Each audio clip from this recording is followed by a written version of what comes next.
ঘটনাটি ঘটেছিল সখীপুরের এক প্রত্যন্ত গ্রামে। নাম ছিল হাতিবান্ধা। তখন গ্রামে কোনো পিচঢালা রাস্তা ছিল না, লাল মাটির এবড়োখেবড়ো পথ, আর চারদিকে ছিল গজারি আর শাল গাছের বিশাল জঙ্গল। ঘটনাটি ঘটেছিল আমার দাদার মেজ ভাইয়ের সাথে। ওনার নাম ছিল আফসার উদ্দিন। তিনি ছিলেন অত্যন্ত কড়াধাসের মানুষ। তিনি কাফনের কাপড় আর খাটিয়ার ব্যবসা করতেন। তখনকার দিনে গ্রামে কেউ মারা গেলে আফসার সাহেবের ডাক পড়ত সবার আগে। লাশের গোসল করানো থেকে শুরু করে কবর খোঁড়া, সব কিছুতেই ওনার কোনো ভয় ডর ছিল না। তিনি প্রায়ই হাসাহাসি করে বলতেন, জীবিত মানুষকে ভয় পাও মিয়া, মরা মানুষ তো মাটির পুতুল। কিন্তু ওনার এই অহংকারটা যে কত বড় কাল হয়ে দাঁড়াবে তা তিনি নিজে কল্পনাও করতে পারেননি। সে বছর ছিল ঘোর বর্ষাকাল। একটানা 3 দিন ধরে মুষলধারে বৃষ্টি হচ্ছিল। চারদিকের নিচু জমিগুলো সব পানিতে থই থই করছে। গ্রামের মানুষ ঘর থেকে বের হতে পারছিল না। ঠিক এমন এক দুর্যোগের দিনে মাঝরাতে খবর এলো গ্রামের উত্তরপাড়ার এক বৃদ্ধ মারা গেছেন। আফসার সাহেবের ডাক পড়ল কবর খোঁড়ার জন্য। তাদের পারিবারিক কবরস্থানটি ছিল গ্রামের এক শেষ মাথায়, একটা বিশাল পুরনো তেঁতুল গাছের নিচে। বৃষ্টির কারণে নরম মাটি কাদা হয়ে আছে। আফসার সাহেব ও 2 সহকারী নিয়ে কোদাল আর লণ্ঠন হাতে কবর খুঁড়তে গেলেন। রাত তখন আনুমানিক 1টা। কবর খোঁড়ার কাজ প্রায় শেষ। তখন সহকারী 2জন প্রচণ্ড ক্লান্ত হয়ে পড়ল। আফসার সাহেব ওনাদের বললেন, তোরা যা, একটু জিরিয়ে আয়, বাকিটা আমি একাই শেষ করছি। সহকারীরা চলে গেল। চারদিকে একদম নিঝুম, শুধু বৃষ্টির ফোঁটাগুলো তেঁতুল গাছের পাতায় লেগে একঘেয়ে একটা শব্দ তৈরি করছে। লণ্ঠনের আলোটা কবরের ভেতরকার ভেজা মাটির উপর কাঁপছে। আফসার সাহেব কোদাল দিয়ে শেষবারের মতো কবরের তলার মাটি সমান করছিলেন। হঠাৎ ওনার কোদালের মাথায় শক্ত কিছু একটা বাধার শব্দ হলো। শব্দটা শুনে আফসার সাহেব থমকে গেলেন। এই গভীর কবরের নিচে পাথর থাকার তো কথা নয়। তিনি লণ্ঠনটা একটু নিচু করে কাদার ভেতরে হাত দিলেন। মাটি সরাতেই ওনার হাত গিয়ে ঠেকল একটা কাঠের উপর। ভালো করে আলো ফেলতেই ওনার চোখ ছানা বড়া হয়ে গেল। ঠিক যেখানে নতুন কবর খোঁড়া হচ্ছে তার নিচেই আরেকটি পুরনো কবরের তক্তা বের হয়ে আছে। কিন্তু অদ্ভুত ব্যাপার হলো, তক্তাটি পচে যায়নি। লালচে কাঠের উপর কেমন যেন একটা তাজা শ্যাওলার আস্তরণ জমে আছে। আর সেই শ্যাওলা থেকে একটা মিষ্টি কিন্তু কেমন যেন তীব্র বমি বমি ভাব করা সুবাস বের হচ্ছে। আফসার সাহেব ভাবলেন হয়তো বহু বছর আগের কোনো কবর। কিন্তু ওনার কৌতূহল দানা বাঁধল। তিনি আলতো করে কাদা সরিয়ে সেই কাঠের ফাটল দিয়ে ভেতরের দিকে তাকালেন। লণ্ঠনের টিমটিমে আলোয় তিনি যা দেখলেন, ওনার মেরুদণ্ড বেয়ে একটা শীতল হিমস্রোত নেমে গেল। সেই পুরনো কবরের ভেতর কোনো কঙ্কাল ছিল না। সেখানে লাল কাফনে জড়ানো একটা আস্ত দেহ শুয়ে আছে। আর সবচেয়ে ভয়ঙ্কর বিষয় হলো, সেই কাফনের কাপড়টা একটুও ময়লা হয়নি। মনে হচ্ছে মাত্র কয়েক মিনিট আগে তাকে কেউ কবরে শুয়ে রেখে গেছে। আফসার সাহেব ভয়ে 1 পা পিছিয়ে গেলেন। ওনার কপাল বেয়ে ঠান্ডা ঘাম ঝরতে লাগলো। তিনি চটজলদি সেই তক্তার উপর মাটি চাপা দিয়ে কোনো মতে কবরটি শেষ করে বাড়ি ফিরে এলেন। কাউকে কিছু বললেন না, ভাবলেন ওনার মনের ভুল। কিন্তু আসল আতঙ্ক শুরু হলো সেদিন রাত থেকে। আফসার সাহেব যখন হাত মুখ ধুয়ে ওনার চিরচেনা চৌকিতে গিয়ে উঠলেন, শরীরটা খুব ক্লান্ত ছিল, তাই চোখটা বুজে আসছিল। রাত তখন ঠিক 3টা। তিনি হঠাৎ খেয়াল করলেন ওনার ঘরের চারদিকের বাতাসটা বরফের মতো ঠান্ডা হয়ে গেছে। ওনার গায়ে যে কাঁথাটা ছিল সেটা দিয়েও ওনার শীত মানছে না। তিনি চোখ মেলার চেষ্টা করলেন, কিন্তু ওনার শরীরটা অবশ। হাত পা যেন খাটের সাথে পেরেক দিয়ে কেউ গেঁথে রেখেছে। একটা আঙুল নড়ানোর ক্ষমতা ওনার নেই। ঠিক তখনই ওনার ঘরের মেঝেতে একটা শব্দ হলো। মনে হলো কেউ একজন কাদামাখা পায়ে ওনার ঘরের মেঝেতে হাঁটছে। কাদামাখা ভেজা পায়ের সেই শব্দটা ধীরে ধীরে ওনার খাটের দিকে এগিয়ে আসতে লাগলো। আফসার সাহেব আতঙ্কে চোখ বন্ধ করে ফেললেন। ওনার নাকে হঠাৎ সেই তীব্র বমি বমি ভাব করা সুবাসটা ভেসে এলো, যা তিনি সেই কবরের তক্তা থেকে পেয়েছিলেন। ভেজা মাটির গন্ধ, শ্যাওলার গন্ধ আর একটা পুরনো লাশের গন্ধ। আফসার সাহেব আর নিজেকে সামলে রাখতে পারলেন না।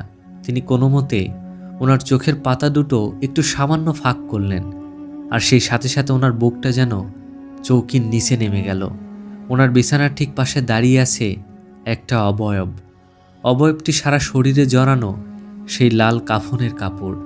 কাপড়টি থেকে টপ টপ করে বৃষ্টির জল আর কাদা গড়িয়ে পড়ছে ওনার ঘরের মেঝেতে।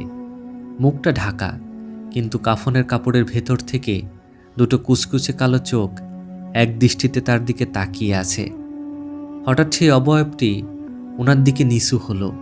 কাফনের কাপড়ের ভেতর থেকে একটা কুচকুচে কালো হাত বের হয়ে এলো। হাতটার নখগুলো ছিল অস্বাভাবিক রকমের লম্বা। সেই হাতটি ধীরে ধীরে আফসার সাহেবের গলার দিকে এগিয়ে আসতে লাগলো। আফসার সাহেব চিৎকার দিতে চাইলেন, কিন্তু ওনার গলা দিয়ে একটা গোঙানি শব্দ ছাড়া আর কিছুই বের হলো না। ঠিক তখনই ওনার ঘরের জানলার বাইরে একটা মরক ডেকে উঠল। ভোর হয়ে এসেছে। তার সাথে সাথেই সেই অবয়বটি বাতাসে মিলিয়ে গেল। আফসার সাহেব এক ঝটকায় উঠে বসলেন। ওনার গলা শুকিয়ে কাঠ।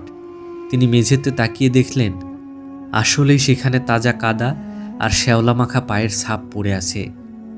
এই ঘটনাটি একদিনের নয়, পরপর 3 দিন তার সাথে ঘটেছিল, ঠিক রাত 3টার পর। আর 3 দিনই একটা জিনিস কমন ছিল। সেই অবয়বটি তার সেই বড় নকলা হাত দিয়ে আফসার সাহেবের গলা টিপতে আসছিল। তিনি আতঙ্কে খাওয়া দাওয়া বন্ধ করে দেন। চোখের নিচে কালি পড়ে যায়। ওনার স্ত্রী সন্তানরা বুঝতে পারল তার কিছু একটা বিপদ হয়েছে, কিন্তু তিনি কাউকেই কোনো কিছু বলছিলেন না ভয়ের জন্য। 4র্থ দিনে আফসার সাহেব আর সহ্য করতে না পেরে ওনার এক বন্ধু, গ্রামের প্রবীণ কবিরাজ কালু মিয়াকে ডেকে পাঠালেন। কালু মিয়া যখন আফসার সাহেবের ঘরে ঢুকলেন, তখন দুপুরের রোদ থই থই করছে। কিন্তু কালু মিয়া ঘরে ঢুকেই ওনার নাকটা চেপে ধরলেন। ওনার চোখ দুটো কপালে উঠে গেল।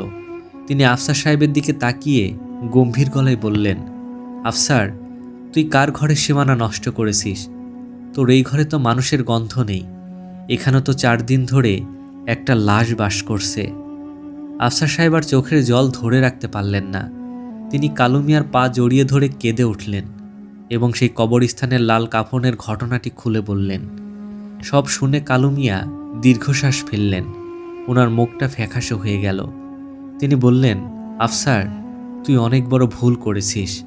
ওটা কোনো সাধারণ মানুষের কবর ছিল না। ওটা ছিল কোনো এক অতৃপ্ত আত্মার ঘর।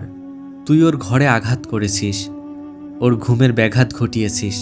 ও তো তোকে সহজে ছাড়বে না। তুই যে কাফনের কাপড় বিক্রি করিস, ও তোকে নিজের কাফনে জড়াতে চায়। আফসার সাহেব কাঁপতে কাঁপতে বললেন, এর থেকে বাঁচার কি কোনো উপায় নেই কালু ভাই? আমি তো শেষ হয়ে যাচ্ছি। কালু মিয়া একটু ভেবে চিনতে বললেন, একটা শেষ চেষ্টা করা যায়। আজ রাতে আমি তোর এই ঘরেই থাকব।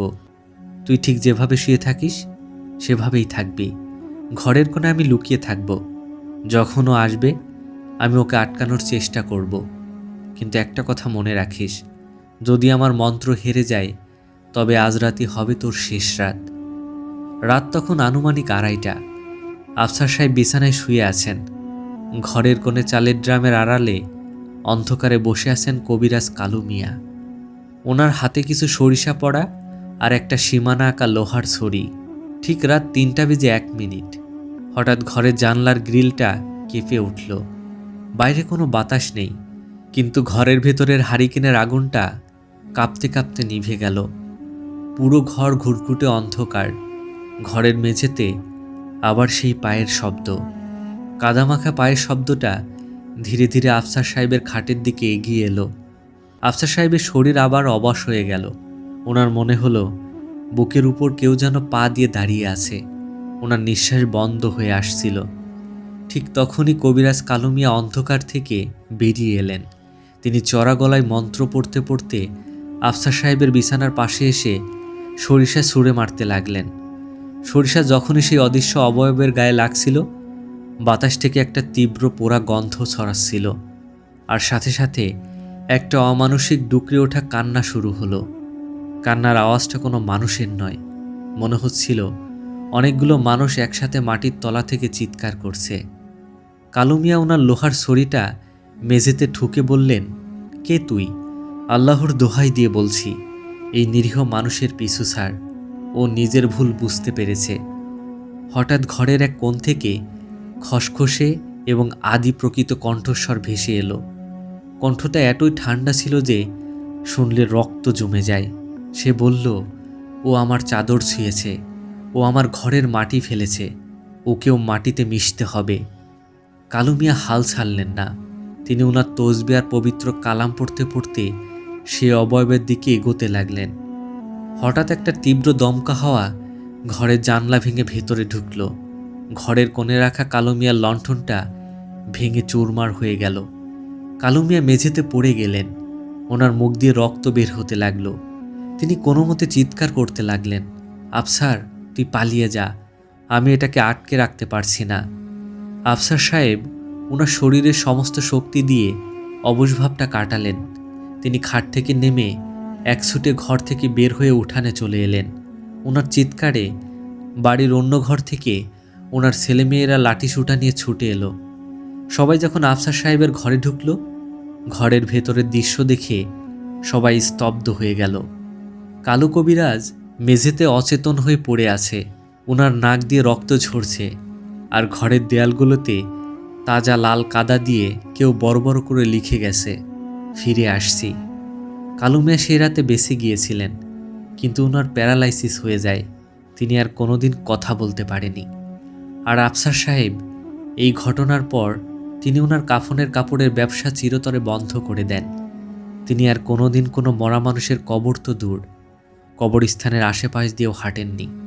কিন্তু আমাদের শ্রোতা জানান, ওনার মেজদাদা মৃত্যুর আগ পর্যন্ত প্রতিটি বর্ষার রাতে ঘুমের ঘরে ছটফট করতেন আর চিৎকার করে বলতেন, ও আমার ঘরের জানলা দিয়ে তাকিয়ে আছে, লাল কাপড় পরে ও দাঁড়িয়ে আছে।